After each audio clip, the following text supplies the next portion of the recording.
বাংলাদেশ জামাত ইসলামী গত ৯ তারিখে একটি হোটেলে এই দেশে রাষ্ট্র সংস্কারে করণীয় কি সেই প্রসঙ্গে বাংলাদেশের মানুষের কাছে বাংলাদেশের প্রাণপ্রিয় সংগঠন জামাত ইসলামীর সংগ্রামী আমির ডাক্তার শফিকুর রহমান আমাদের পক্ষ থেকে আমরা কয়েক দফা সংস্কার নীতিমালা জাতির সামনে আমরা তুলে ধরেছি। তুলে ধরার পর থেকে আমাদের কাছে এখন পর্যন্ত মনে হয়েছে দেশ এবং দেশের জনগণ যে পরিবর্তনের লক্ষ্যে জুলাই এবং আগস্টে তারা ভূমিকা পালন করেছে, জীবন বাজি রেখেছে, আহত পঙ্গু হয়েছে, হাত পা চোখ হারিয়েছে, আমাদের পরিবারগুলো শহীদ পরিবারে পরিণত হয়েছে, সেই জনগণের এখন আকাঙ্ক্ষা হচ্ছে বাংলাদেশ জামাত ইসলামী প্রদত্ত এই সংস্কার নীতিমালাকে সামনে রেখে অতি সত্বর সংস্কার সম্পন্ন করে দ্রুত একটি অবাধ, সুষ্ঠু, নিরপেক্ষ, গ্রহণযোগ্য, অংশগ্রহণমূলক নির্বাচন অনুষ্ঠান করে জনগণের সরকার, জনগণের হাতে দায়িত্ব দিয়ে জনগণের সরকার প্রতিষ্ঠিত করে জনগণের একটি সরকার আমাদের বাংলাদেশে প্রতিষ্ঠিত করে দেওয়াই হচ্ছে এই অন্তর্বর্তীকালীন সরকারের সবচেয়ে বড় কাজ। আমাদের সমস্ত সংস্কারের মূল লক্ষ্য হচ্ছে আমরা বিগত 15 বছর নির্বাচনে আমরা অংশগ্রহণ করতে পারিনি। শুধু পারিনি বললে হবে না, আমাদেরকে অংশগ্রহণ করতে দেওয়া হয় নাই, আমাদেরকে ভোট দিতে দেওয়া হয় নাই। তারা স্লোগান তুলেছিল, আমার ভোট আমি দেব, যাকে খুশি তাকে দেব। বাস্তবে বাংলাদেশের মানুষ বিগত 15 বছরে প্রত্যক্ষ করেছে, আমার ভোট আমি দেব, রাতেই ভোট শেষ করে দেব। এই রাতের ভোট যারা শেষ করে দিয়েছেন, জনগণের ভোটের মূল্য এবং জনগণের ভোটের প্রয়োজন যারা মনে করেন নাই, কেউ কেউ এখন সুশীল সমাজের অংশ হিসাবে মহলার চেষ্টা করছেন আওয়ামী লীগকেও ভোটে অংশগ্রহণ করানো প্রয়োজন। আমি তাদের কাছে জিজ্ঞেস করতে চাই, বিগত 15 বছরে তারা কি আপনাদের আমাদের কারো ভোটের প্রয়োজন মনে করেছিল? যারা মানুষের ভোটের প্রয়োজনই মনে করে নাই, যারা নির্বাচনই মনে করে নাই, তারা নিজের বক্তব্য আছে।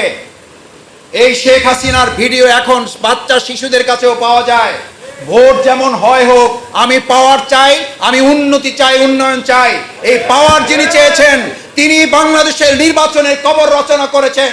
আদর্শিক এবং নৈতিকভাবে সেই দল এবং দলের নেতা কর্মীদের নির্বাচনে অংশগ্রহণ করার আর কোন অধিকার আছে দেশের জনগণ তা মনে করে না। এটি জামাত ইসলামী, ইসলামী ছাত্র শিবির কিংবা দেশের জনগণের ব্যাপার না, এটা তো এই সরকার নিজেই নির্বাচনে কবর রচনা করে গেছে। তিনি নিজেই বলেছেন, ভোট যা হয় হোক, নির্বাচন যা হয় হোক, আমি পাওয়ার চাই, আমি উন্নতি চাই। আসলে ওনার বলার কথা ছিল, উনি ভুল বলে ফেলছেন। ওনার বলার কথা ছিল, আমি পাওয়ার চাই, আমি দুর্নীতির মহাসড়কে বাংলাদেশকে উঠিয়ে দিতে চাই। উনি আমাদের বাংলাদেশকে পরিচয় করিয়েছেন উন্নয়নের রোল মডেল। আসলে গোটা পৃথিবীতে বাংলাদেশ পরিচিতি পেয়েছে দুর্নীতির রোল মডেল। উনি আমাদেরকে বলেছেন, আমাদেরকে হাইওয়ে এক্সপ্রেসে উঠিয়ে দিয়েছেন। আসলে উনি আমাদেরকে আয়না ঘরের মধ্যে ঢুকিয়ে দিয়েছেন। কারণ ওনার ব্যাপারে ছাত্র সংগঠন থাকতে আমরা একটা কথা শুনতাম, আওয়ামী লীগ হচ্ছে সেই দল যা করবে তা বলবে না, যা বলবে তা করবে না। এই দলের নাম হচ্ছে আওয়ামী লীগ। সুতরাং বিগত 15 বছরে যা তারা করেছে, যা তারা বলেছে, যা বলেছে তার উল্টাটা করেছে, আর যা তা করার কথা ছিল তার বিপরীতটা তারা বলে এই গোটা বাংলাদেশের 18 কোটি মানুষকে তারা বিভ্রান্ত করেছে। সম্মানিত ভাই এবং বন্ধুগণ, বাংলাদেশ জামাত ইসলামী কি আমরা শুধু সমালোচনা করে টাইম পাস করতে চাই? বাংলাদেশ জামাত ইসলামী পরিষ্কার করে বলতে চায়, তাহলে আমরা কি চাই? আমরা দেশের সাধারণ ছাত্র জনতা 2024 সালের 5ই আগস্ট যে স্লোগান চলেছিল, তারাই তো স্লোগান ছিল রাষ্ট্রের মেরামত করতে চাই। রাষ্ট্রের সংস্কার শুধু কোটা সংস্কার নয়, তারা কোটা সংস্কারের জন্য 9 দফা দাবি দিয়েছিল।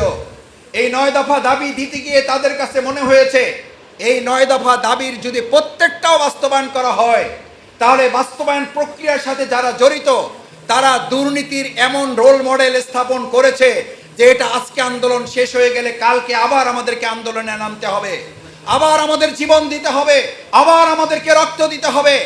সেই ছাত্র জনতা তখন তাৎক্ষণিকভাবে 9 দফার আন্দোলনকে ছাত্র জনতা একত্রিত হয়ে ঐক্যমতের ভিত্তিতে 9 দফা দাবিকে কয় দফায় পরিণত করা হয়েছে? 1 দফায় পরিণত করা হয়েছে। 1 দফার পরিবর্তনটা কেন প্রয়োজন হলো? প্রয়োজন হলো এই কারণে, একটা রাষ্ট্র শক্তি যার হাতে থাকে, যিনি ডিক্লেয়ার করেছেন আমি পাওয়ার চাই এবং এই পাওয়ার দিয়ে আমি দেশ পরিচালনা করব আমি আমার মতো করে।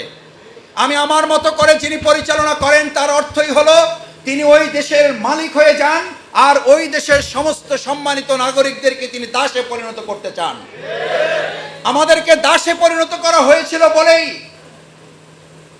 2013 সালের 5ই মে শাপলা চত্বরে আলেমদেরকে হত্যা করার পর একজন মন্ত্রী দম্ভ করে বলেছিলেন এক রাতে আমরা সব সাফ করে দিয়েছি। আর সেই দেশের তৎকালীন নবনির্বাচিত নয়, মানুষের ভোট ছাড়া ভোটবিহীন নির্বাচনের প্রধানমন্ত্রী বলেছিলেন কিছু সংখ্যক আলেমরা সেদিন রক্ত মেখে শাপলা চত্বরে পড়েছিল, আমরা ধিক্কার জানাই, ওই আলেমদের হত্যার বিচারের আসামি করে আপনাকে খুনের আসামি করে হবে। এখন অক্টোবর মাস চলছে, আপনাদের সকলে জানার কথা, উনি মাঝে মধ্যে জিজ্ঞেস করতেন এত উন্নতি করি, মানুষের এত সুখ শান্তির জন্য ঘুম নাই, খাওয়া নাই, গোসল নাই, আপনাকে ঘুমাতে কে নিষেধ করছে? আপনাকে খাইতে কে নিষেধ করছে? আমরা তো দেখতাম আপনি খুব রান্না বান্না করেন, সেটাও ভিডিওতে ভাইরাল হয়। আপনি খাওয়ার সময় পান না, কিন্তু আপনি কুমড়ার রেসিপি দিতে তো আপনার ভুল করেন নাই। আপনি রান্না করার সময় পান না, কিন্তু বেগুন দিয়ে যে আপনি চপ বানাইতে হবে তার পরিবর্তে যে আপনি আমাদেরকে রেসিপি দিয়েছিলেন, সেটাও তো এই জাতি ভুলে নাই। সুতরাং আপনি রান্না খাওয়ার সময় পান না কথাটা সত্য নয়, আপনার কাজের কারণেই। প্রকৃতপক্ষে আপনি রান্না বান্না খাওয়া সব ভুলে গিয়ে দেশ এবং জাতির কল্যাণে যে কাজ করার চিন্তা করেছিলেন, প্রকৃতপক্ষে আপনি আসলে এই দেশটাকে অন্য একটা দেশের হাতে তুলে দেওয়ার চক্রান্ত করেছিলেন। আপনি যতটা না প্রধানমন্ত্রী থাকতে চেয়েছিলেন, তার বেশি আপনি মুখ্যমন্ত্রী হওয়ার পরিকল্পনা করেছিলেন। বাংলাদেশে আর কোনোদিন মুখ্যমন্ত্রী হওয়ার পরিকল্পনা করার দুঃসাহস কেউ করবে না। আপনাকে হেলিকপ্টারে তুলে দিয়ে তার প্রমাণ করে দেওয়া হয়েছে। দেশের প্রধানমন্ত্রী প্রেসিডেন্ট থাকতে পারলে অন্তত আপনি কারাগারে যাইতে পারতেন। আলহামদুলিল্লাহ, আমাদের দেশের ইতিপূর্বের কিছু প্রেসিডেন্টদের তো কারাগারে যাওয়ার বিরাট সৌভাগ্য তাদের হয়েছে।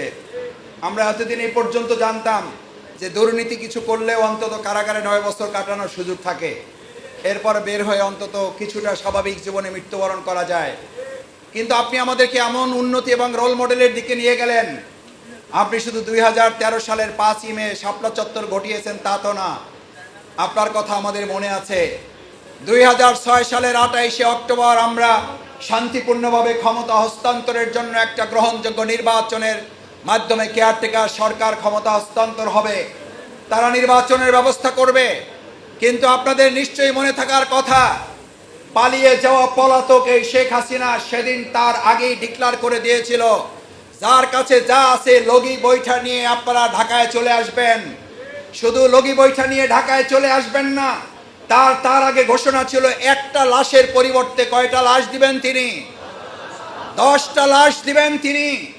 আজকে আপনাদেরকে পরিষ্কার করে জানিয়ে রাখতে চাই, যারা লগি বৈঠার নির্দেশ দিয়ে 2006 সালের 28শে অক্টোবর আমাদের জসিম ভাইদেরকে, মুজাহিদদেরকে, আপনারা ফয়সালদেরকে হত্যা করে শুধু আপনারা ক্ষান্ত হন নাই, লাশের উপরে নৃত্য করার মতো ধৃষ্টতা যারা দেখিয়েছে, সাপের মতো পিটিয়ে আমাদের ভাইদেরকে বাইতুল মোকাররমের উত্তর গেটে প্রীতম হোটেলের সামনে সিঁড়িতে ফেলে হত্যা করার পর কতটা দুঃসাহস এবং নির্মমতা দেখিয়েছে, হাতের পালস চেক করে নিশ্চিত করেছে যে তার মৃত্যু হয়েছে কিনা। এই নির্মমতায় ভয়াবহতা 2006 সালের 28শে অক্টোবর তারা যাত্রা শুরু করেছিল। 2024 সালের 5ই আগস্ট তাদের সেই উল্লাসের আমরা কবর রচনা করে মানুষের অধিকার মানুষের কাছে ফিরিয়ে দেওয়ার দাবি আদায় করা হয়েছে। যিনি লগি বৈঠার নির্দেশ দিয়েছেন, তিনি মাঝে মধ্যেই ভিডিওর সামনে এসে এই 2024 সালেও মস্করা করে অনেক ক্ষেত্রে মানুষকে উপহাসের অংশ হিসাবে, তখন ইতিমধ্যে আমাদের ভাইয়েরা অনেকে শহীদ হয়ে গেছেন, অনেকে পঙ্গু হয়ে গেছেন, হাত হারিয়েছেন, পা হারিয়েছেন, চোখ হারিয়ে অন্ধ হয়ে গেছেন। তখন তিনি গণভবনে বসে বক্তৃতা করতেন আর জাতির কাছে জানতে চাইতেন আমার অপরাধ যে কি আমি তো বুঝতে পারি না। আমি কি অপরাধ করেছি? আরে মিয়া, আপনি তো অপরাধ 2006 সালের 28 অক্টোবর লগি বৈঠার নির্দেশ দিয়ে আমাদের ভাইদেরকে নির্মমভাবে হত্যা করে সেদিনই আপনি খুনের আসামি হয়েছেন। আপনি 2009 সালের 25 এবং 26 ফেব্রুয়ারি বিডিআরদের মধ্যে সবচেয়ে সৎ, দক্ষ, যোগ্য, মেধাবী 57 জন অফিসারকে হত্যা করে বাংলাদেশকে মেধাহীন একটা রাষ্ট্রে আপনি পরিণত করতে চেয়েছিলেন। আপনি মেধাহীন রাষ্ট্র পরিণত করতে চেয়েছিলেন এই জন্য বাংলাদেশের সীমান্ত দুর্বল হয়ে গেলে আপনার পছন্দের একটা পার্শ্ববর্তী আধিপত্যবাদ যেন বাংলাদেশের উপর ক্ষমতাগিরি করতে পারে তার অংশ হিসাবেই সেদিন সৎ, দক্ষ, যোগ্য, মেধাবীদেরকে হত্যা করে মেধাহীন একটা রাষ্ট্র আপনি প্রতিষ্ঠা করতে চেয়েছিলেন। আপনাকে পরিষ্কার জানিয়ে দিতে চাই, বাংলাদেশ জামাত ইসলামীর নেতৃবৃন্দ, শহীদ নিজামী, শহীদ মুজাহিদ, শহীদ মীর কাসেম আলী মিন্টু, আমরা বাংলাদেশে মেধা রাজত্ব তৈরি করার জন্য স্বাস্থ্য সেবায় মানুষের মধ্যে অগ্রনায়কের ভূমিকা পালন করেছে জামাত ইসলামী। ব্যাংকিং খাতে অগ্রনায়কের ভূমিকা পালন করেছে বাংলাদেশ জামাত ইসলামী। শিক্ষা খাতে অগ্রনায়কের ভূমিকা পালন করেছে বাংলাদেশ জামাত ইসলামী।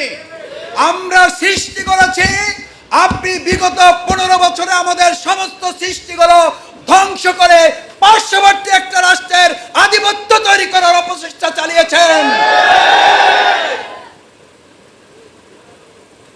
আপনাকে ভালো করে মনে রাখতে হবে,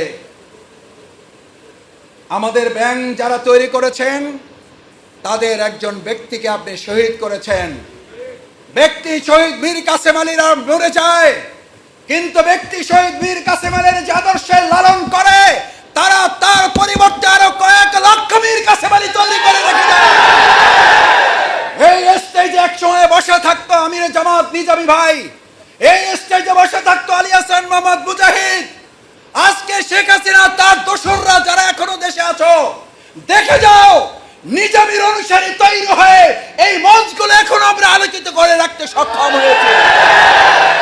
জামাত ইসলামীর নেতাদেরকে হত্যা করা যায়, আমাদেরকে শহীদ করা যায়, আমাদের আদর্শ তার বিপরীতে কয়েক গুণ গতিতে সামনে এগিয়ে যায়।